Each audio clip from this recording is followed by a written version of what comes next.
Hello everyone, and welcome back to another video. Today I'm going to be giving you guys a quick little review and my own thoughts on this custom gunship by David Buchholz. This is a pretty common and well-known custom gunship. It's actually the one that you can buy on Brickvault right now. So you can currently buy the instructions for this model off of Brickvault for $24 US, and then you can buy the Bricklink pieces off of Bricklink for about $225 to $250 according to their website. I know when I did it was a little bit higher than that.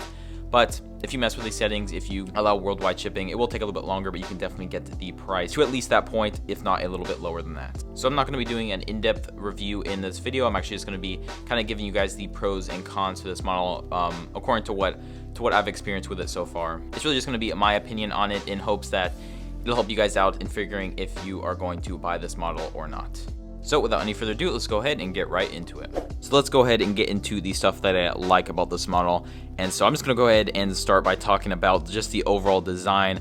I mean, you guys can tell just by looking at it, he did a fantastic job getting all of these different angles down, some pretty seamless lines as well.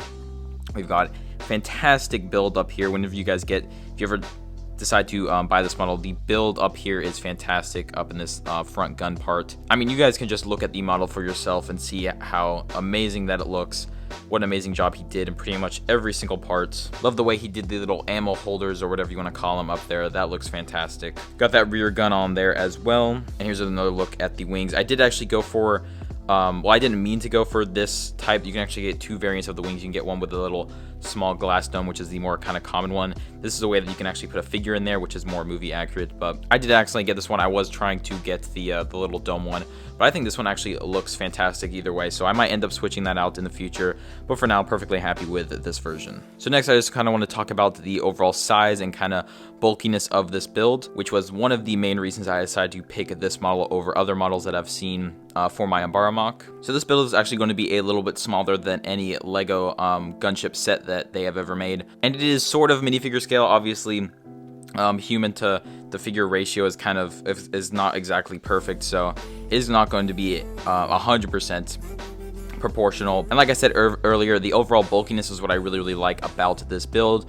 Looking at other models, they all seemed a little bit too kind of small and skinny, even if they claim to be minifigure scale.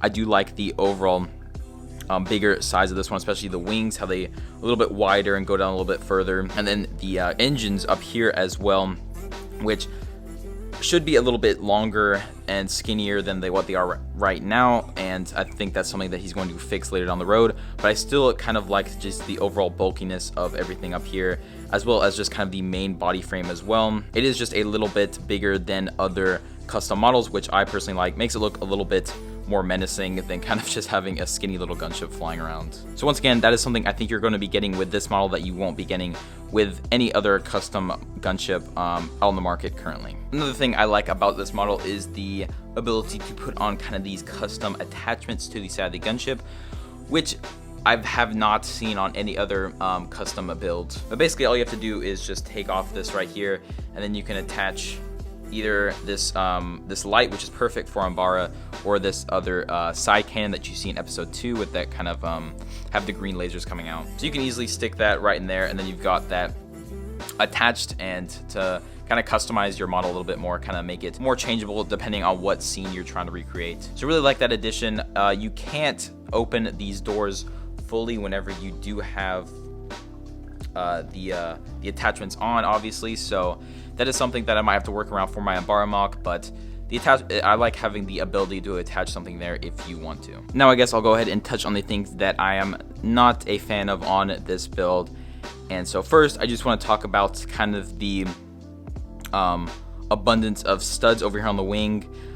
It's not a huge problem. I do actually kind of like having a little mix of studs instead of having it completely smooth. It just kind of makes it feel a little bit more Lego. But I feel like up here on the wings, he could have done a little bit more to just trying to cover up, kind of make it look not so just, plated. Try to add something different in there, but, that's pretty small. Still looks fantastic the way it's built. There's just kind of me nitpicking a little bit. I also have a slight problem with the doors. While this back one is really sturdy, this front one is a little bit flimsy, and, it can wobble. So if you have this thing kind of held up, it will kind of fall down a little bit, which isn't a huge deal. It's very small, but it does it could mess up kind of your scene if you have a wonky door there. So that's just something to take take into account as well. Once again, very, very small, very, very minimal, something that most people wouldn't have a problem with, but I thought I'd point it out anyways. So now I want to get to kind of some main structural issues that I have with the gunship.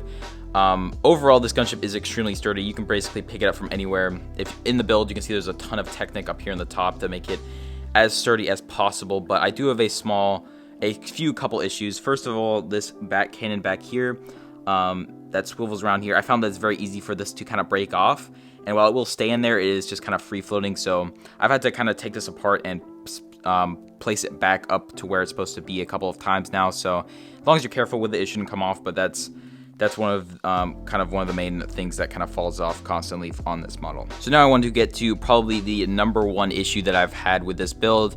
At first, I thought I was the one at fault for this problem, but after contacting him on Instagram, he actually said that it was just a problem with the build in general, and that he's working to fix it. So in the future, this should probably be gone, but right now it is evident on the gunship if you're planning to buy it, and that is just kind of how, I don't know if you can see, but you can see that the front is kind of picked up a little bit.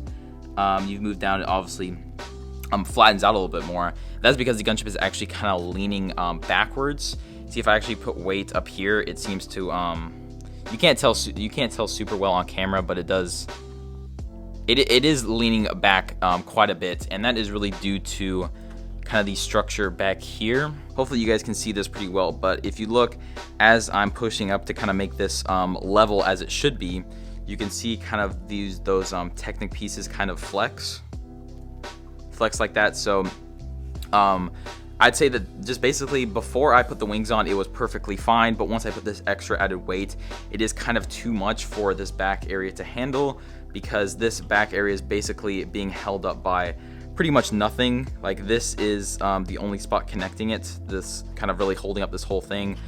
And then the Technic pins that I showed earlier aren't exactly super strong, and being able to hold up this entire weight of the wings and the engines. So here's kind of a better angle. See, as I push down here, the gunship kind of goes kind of like how it should look. So this is how it should be.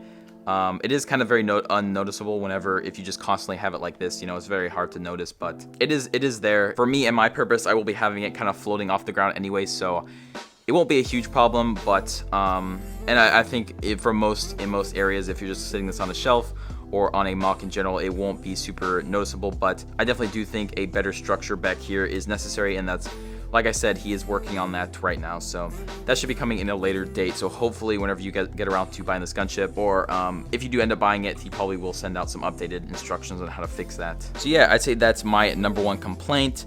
You can kind of take it as you want. It might not be a huge deal for you, but that was something that I was kind of surprised about when I ended up building this model. Like I said, I thought I had done something wrong in the instructions. So if you do end up building this and you have the same problem as me, just know that it is not something that you have done wrong in the build. It's just kind of part of the design as of now. But that's going to about wrap it up for this video. If you did go on to enjoy it, I'd really appreciate it if you could subscribe and leave a like.